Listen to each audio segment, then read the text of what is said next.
In the space of a few years, androids have completely transformed the world in which we live.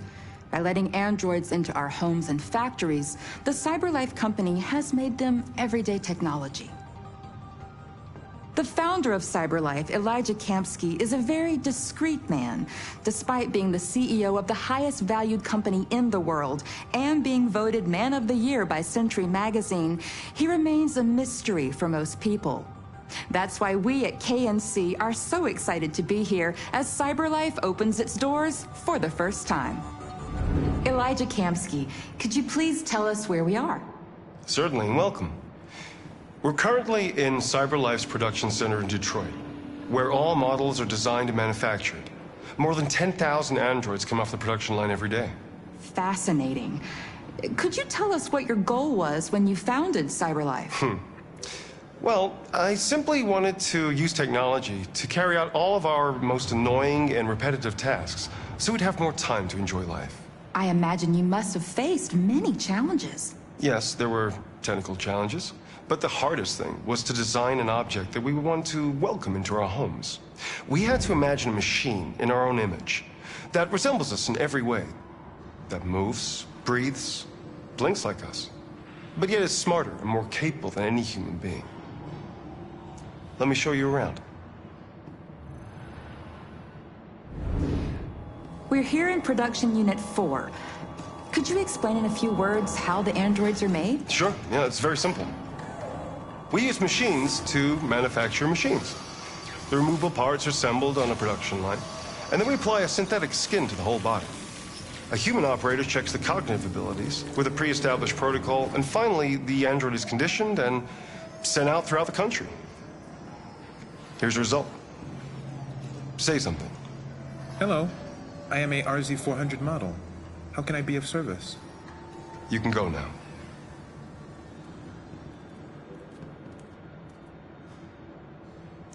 Our androids are already replacing humans in many fields. For example, they represent more than 80% of all university professors and 63% of all medical staff.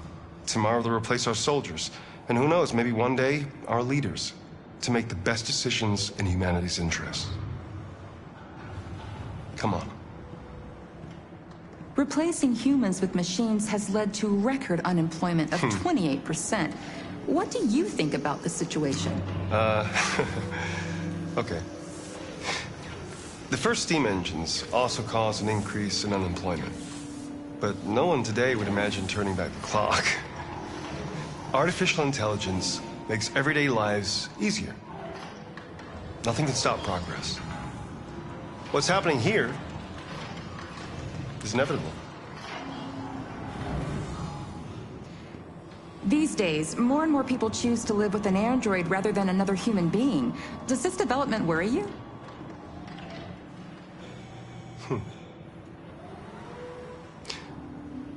Everything's much easier with an android. They obey your orders without ever complaining. They can cook, discuss philosophy with you, have intimate relationships according to your desires. They never say no. Obviously, they are the perfect partner.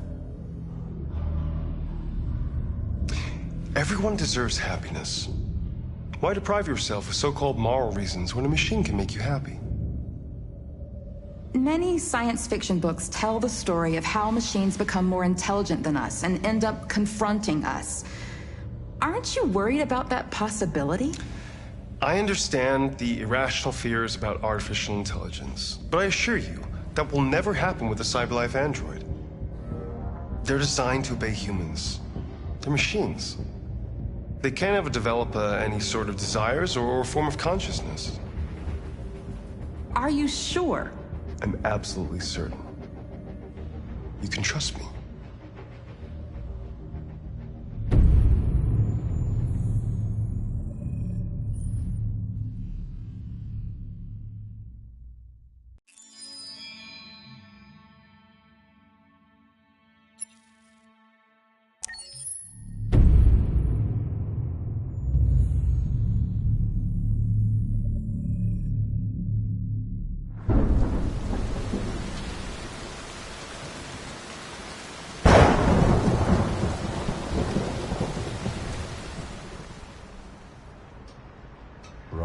Rock-a-bye baby in the treetop. When the wind blows, the cradle will rock. When the bough breaks, the cradle will fall. And down will come baby, cradle and all.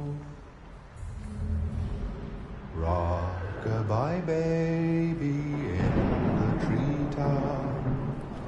When the wind blows, the cradle will rock. When the bough breaks, the cradle will fall.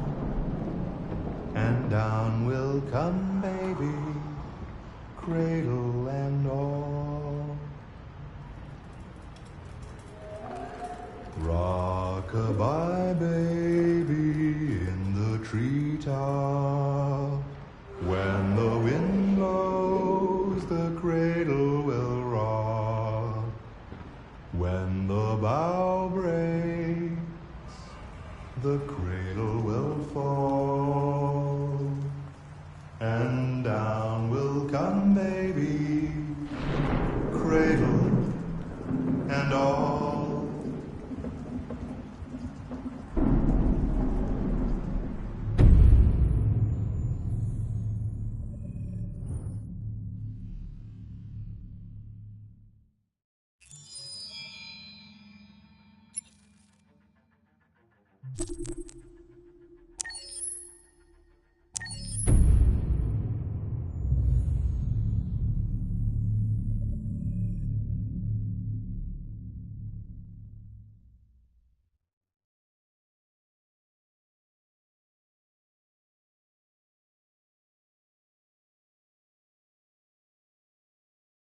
Hold on, just a little while longer. Hold on, just a little while longer. Hold on, just a little while longer. Everything will be alright. Everything will be alright. Fight on, just a little while longer. Fight on, just a little while longer.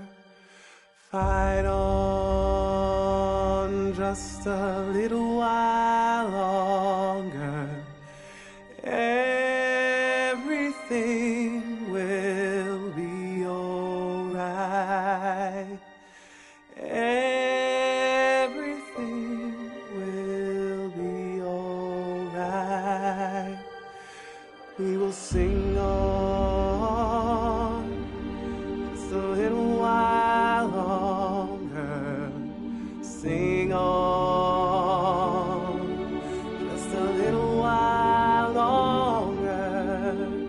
Sing on, just a little while longer. Everything will be alright. Everything will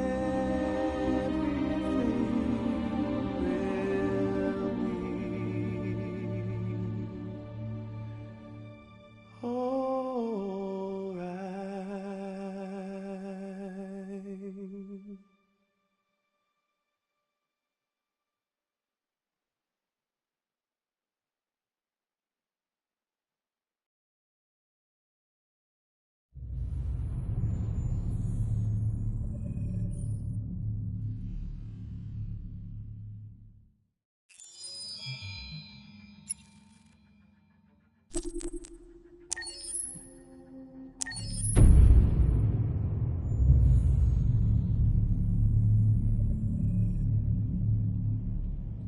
For starters, what should I call you? I'm Chloe. And you, what's your name? Oh, John. My name is John. Delighted to meet you, John.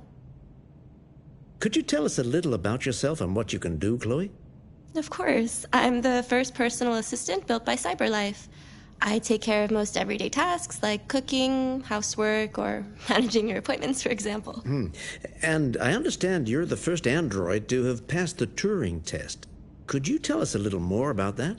I really didn't do much, you know. I just spoke with a few humans to see if they could tell the difference between me and a real person. It was a really interesting experience. But this is the first time in history that man has created a machine more intelligent than himself. I gather your brain can perform several billion operations per second. Is that right? Absolutely. But I only exist thanks to the intelligence of the humans who designed me. And, you know, they have something I could never have. Really? And what's that? A soul.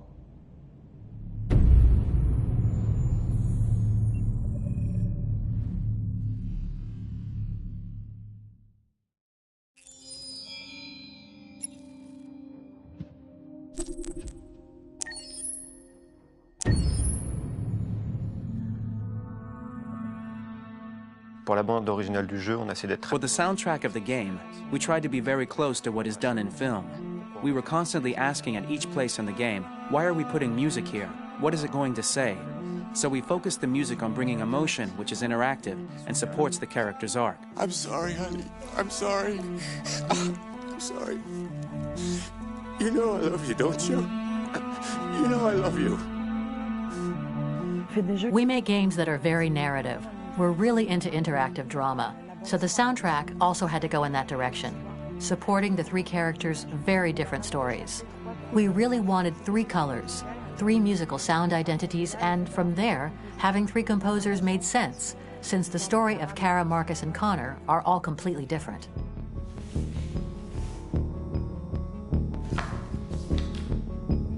You recognize him? It's Carlos Ortiz. For Connor, we wanted a soundtrack that could be very cold and very mechanical, very machine-esque somehow. For Kara, we wanted a soundtrack that would be very moving and emotional. It was about the quest for identity, but it was also a journey about love and empathy. And for Marcus, we wanted something epic, something that would really represent the grand aspect of his quest. And we were very fortunate to find three incredibly talented composers, and working with them has been a dream, honestly.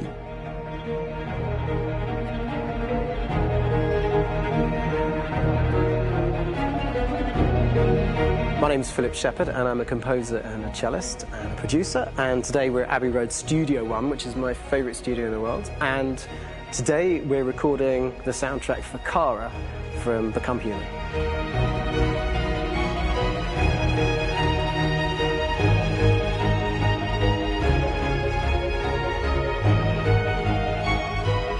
So when I compose a big project, I often travel just to kind of get out, you know, and get some fresh air and some inspiration.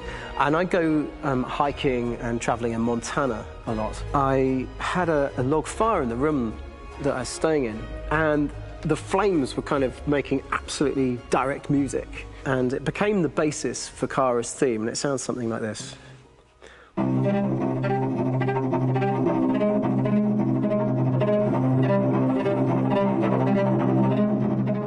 Now, over the top of that, I found a little theme that just seemed to fit over the top, which is taking Kara's name, Kara, Kara, and just using like a two-syllable motif, and it sounds like this.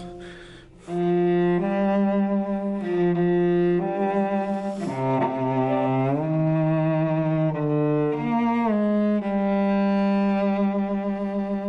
going to pull through this, Alice. As long as we're together, nothing can hurt us.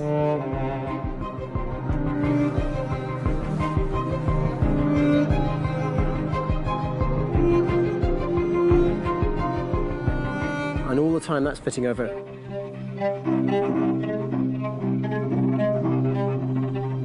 So it kind of works in lots of levels. And in fact, every single theme in the score has one of those elements built into it, and it becomes sort of the DNA of every single tune.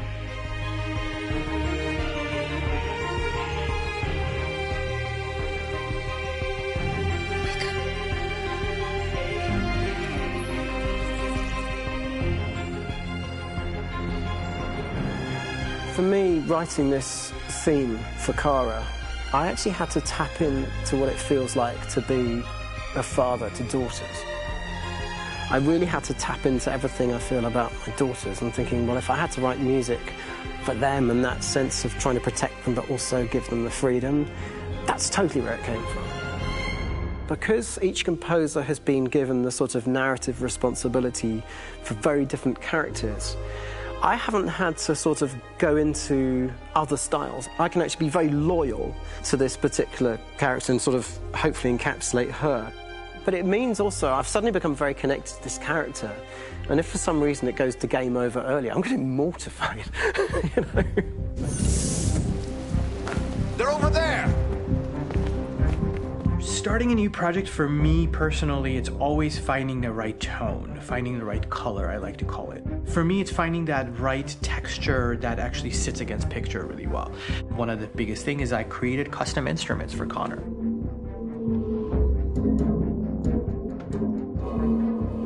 I pulled out all my vintage synthesizers to be able to capture this robotic person, if you will. My approach to all of these custom instruments is that I hear the sound in my head. And either I could just come into the piano and just be like, all right, so I'm gonna just get on the computer and just create it. I rather be able to play these instruments physically. Oh, that's nice. If you can do that.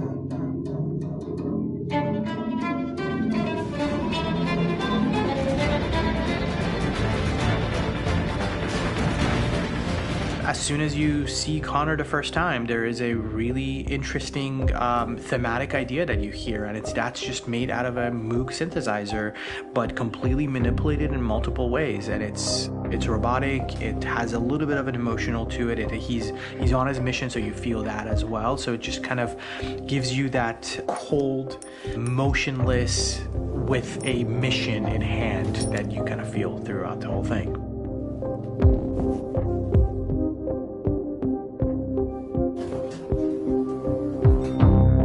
Because the music evolved, one of the things that I was very weary and I was very kind of focused on was the way that the music has to evolve.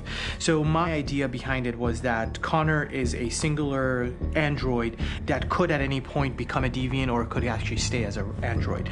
So I created a more or less an Connor theme, and then I was able to just manipulate it in different aspects of it. Is everything okay, Lieutenant? Chris was on patrol last night. He was attacked by a bunch of deviants. I'm a human being writing for a robot, and throughout Connor's journey, he meets someone, he meets a partner. So how do you deal with a robot feeling? And I've met a partner that I'm gonna work with, or all of a sudden he sees a dead body. Does this robot have an imagination? Does this robot have a feeling? And if yes, how do you translate that into non-emotional music? So it basically at any point I was just like, I can't do this, and then I just do it. Property was damaged and fires continue to rage in several major districts across the city. Some people are asking, have androids become a threat to our security? When I first started really digging in on Marcus, the one thing that I really tried to capture was the transformation process. You know, Marcus is this android that evolves over the course of the game and really goes from kind of figuring out that he's more than just an android. You know, he's starting to develop kind of a human soul in a way. Try to imagine something that doesn't exist, something you've never seen. Now concentrate on how it makes you feel and let your hand drift across the canvas. The other side of Marcus that I really latched onto was that he almost became a savior for a lot of the other androids in the game. So when I started developing the theme for Marcus, I really made it like a church hymn.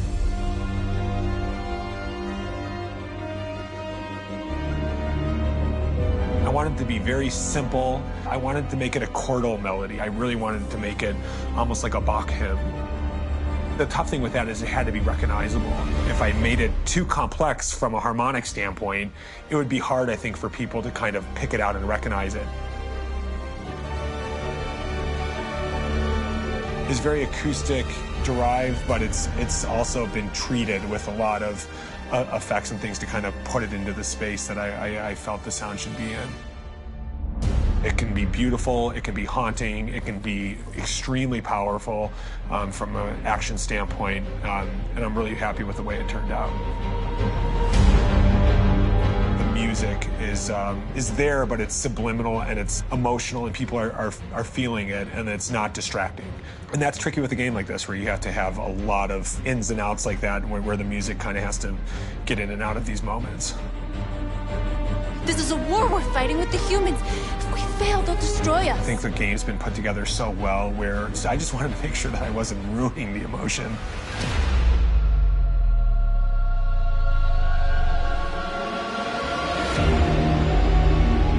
I gotta be honest, when we first started on this path, I said, oh man, this could be pretty messy, you know? I mean, it could feel disconnected, but I mean, it's amazing how they really guided us and got us to really kind of all be in the same world, but at the same time feeling completely different. So it's really gonna stand out and kind of be one of those games where people are really gonna notice the music and kind of how it was crafted, and, you know, and all the hard work that went into being able to pull it off in a graceful way.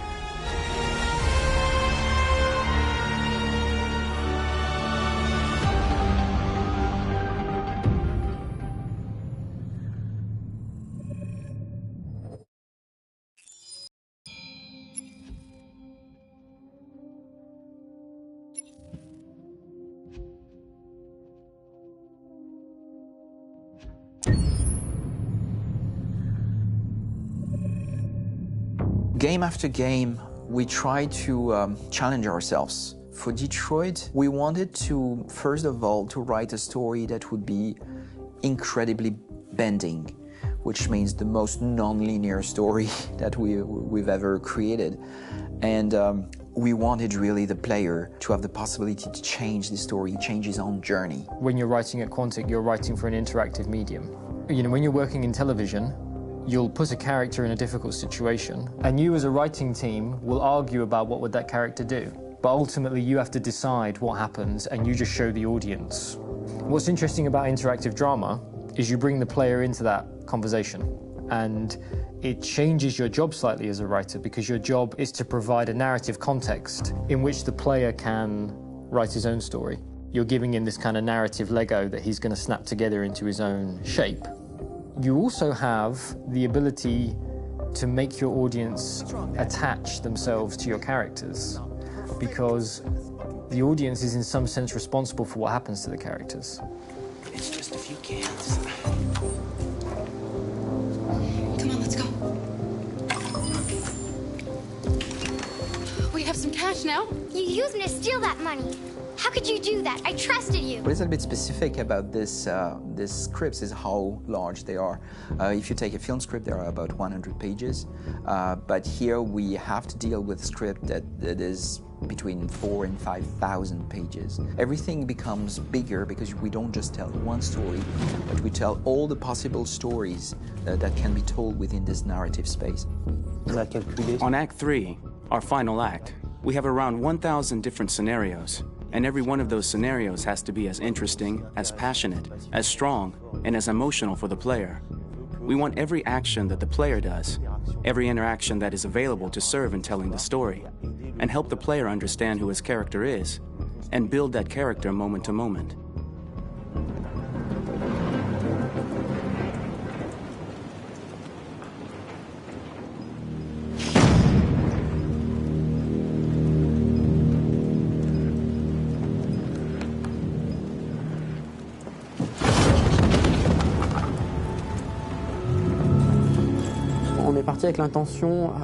We started with the intention pretty early on that we would never lie to the player.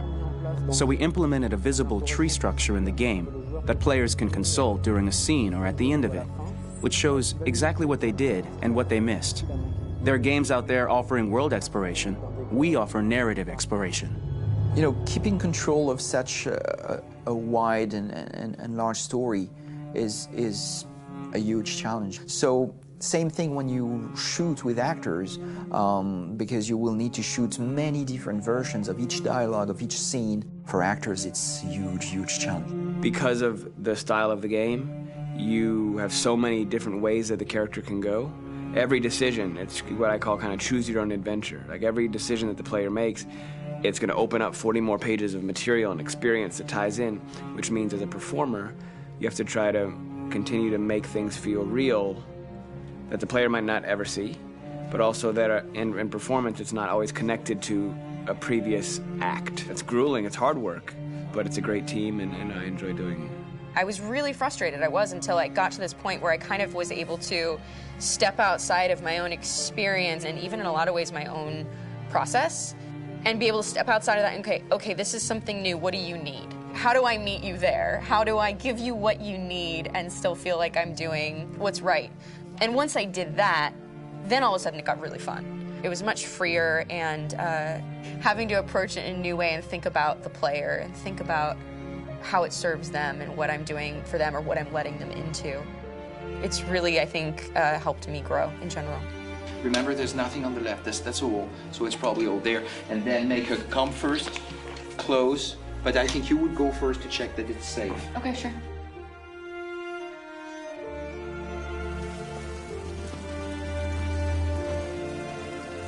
The most enjoyable thing about working in performance capture on this kind of project is that if I shot a film, I would get to do one of these endings. I get to do so many different things as Connor. Your head goes all over the place because you're trying to keep track of basically 4 different storylines for each different response. What's the name of my dog?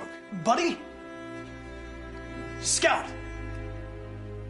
I think it's Jack.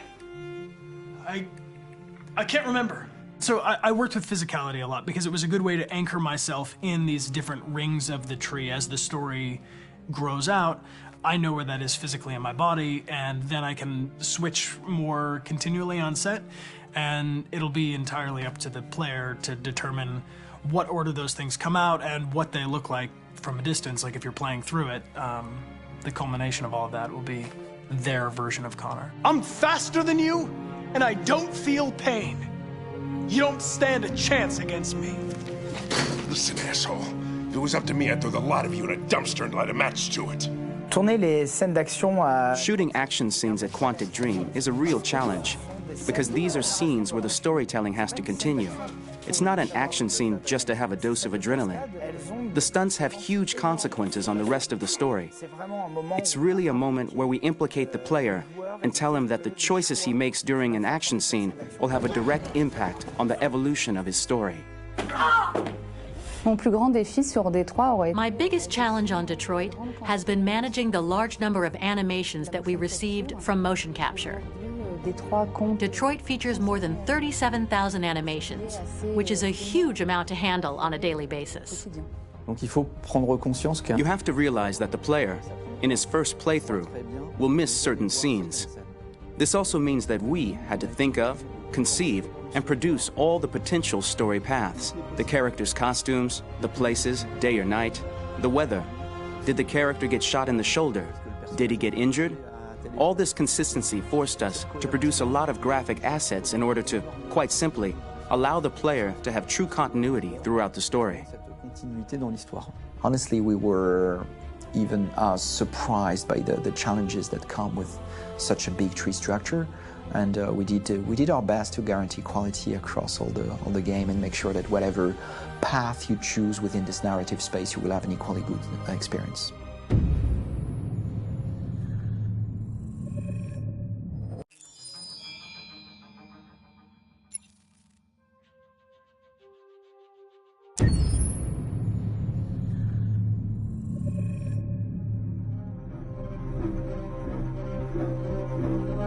My name is Marcus. My name is Connor. My name is Kara. I am one of them. This is our story. I think who Kara is, or how I would describe Kara, depends entirely upon who's playing her, because you have the option to make her multiple different people depending on the choices she makes.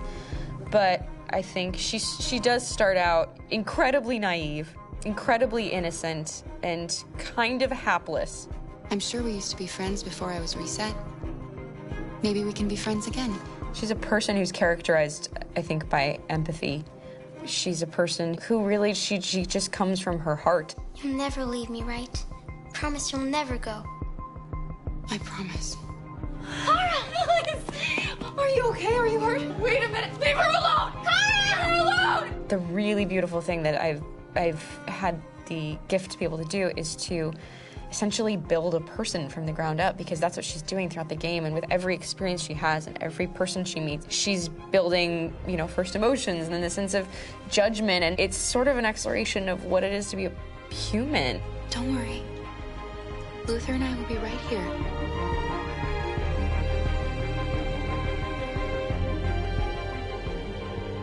David and the creators have painted a really intriguing and engaging picture of a near future where we rely upon androids for a lot of our service class business, the class that serves us, that helps us, that handles our baristas and our drivers and our housemaids. And what is humanity, where we tap into it, how and why we treat each other the way that we do.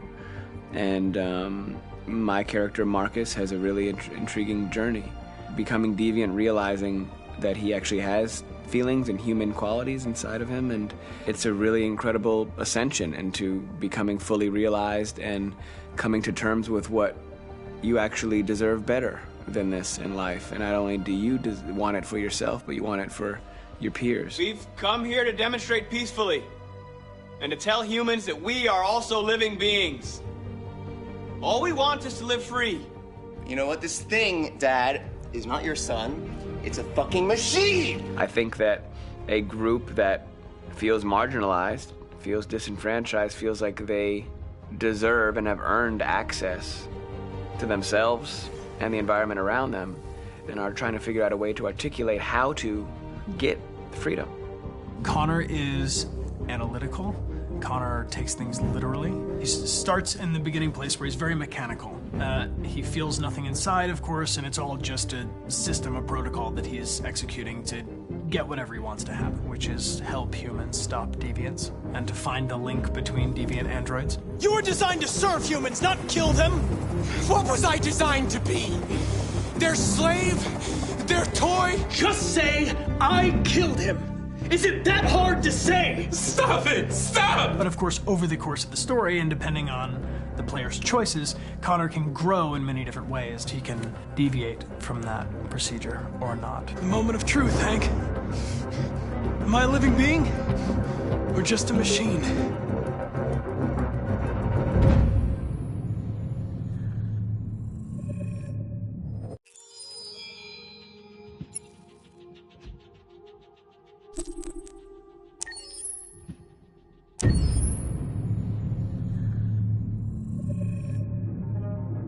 When David and Guillaume got back in touch about making Detroit, I wasn't terribly surprised they decided to make it because the fan response was so intense. So it makes sense that they would choose to do that after the enthusiasm. It was a challenge, and it was just an interesting thing to get my head around how to approach this character now as a different, much older person, and whether or not she had changed. And I'm very happy to say that with Detroit, I've had the opportunity to see Kara grow so much more than I ever expected. You do the housework, the washing, you cook the meals, and you take care of... God damn it, where the fuck's the rat gone now? Alice! Alice! I mean, she starts out essentially how she does in Kara in a very, not robotic, but, you know, android, other way. And getting to take this journey where she becomes more and more human as it goes on. You know, and as an actor, that's a wonderful exploration in every way, whether it's how she sits, her posture, how her voice changes, how emotions change, and how much emotion is based on things like empathy and social experience. And so having, you know, as much material as I got with David to have this huge, nuanced arc was really incredible. Why couldn't we just be happy? This experience has been quite different than the experiences I've had shooting film or TV or doing theater work. I have 83 dots on my face and a really, really flattering black wetsuit type thing, and you're jumping around with props, and it's kind of like being a 10-year-old imaginative kid, which is fun. There's 80 cameras around us. It's already lit. So we just shoot and shoot and shoot and shoot and shoot. There's no change of sets, there's no hair and makeup, there's no wardrobe, so we move really fast, and we'll go through about 35 pages in a day. Working in TV or film, we'll probably do 6 pages a day. It's kind of acting boot camp. It's like working out constantly. I mean, you're doing this thing, and then you got to do something that's completely other back to back to back. And so that kind of process of working is very challenging, but it's also very exciting because you just have to keep coming up with new ideas, and your head goes all over the place because you're trying to keep track of basically 4 different storylines for each different response. You shot that girl, for fuck's sake. It was a machine that looked like a girl. Yeah, I know what I should have done. I just told you I couldn't. All right, I'm sorry. The fact that David Cage, he's telling like many stories interwoven from beginning to end is super complicated and super impressive, and I have no idea how he keeps it all in his head. He's not just the writer or the director who's seeing this from the outside eye. He's also thinking about the player walking through this space. You know, only somebody who really, really loves not the work, but like these characters and these stories and cares about doing something meaningful would invest that much in it. And it's always inspiring to work with somebody who cares that much. My experience with motion capture is this one. And I found it sort of terrifying in a way, because they said the computer's going to build you. But then as we got into it, I realized all the elements of it were still artistic. I just dipped into a really brilliant setup here. I've never seen anything like it. And this won't turn me into a product because I was playing a character.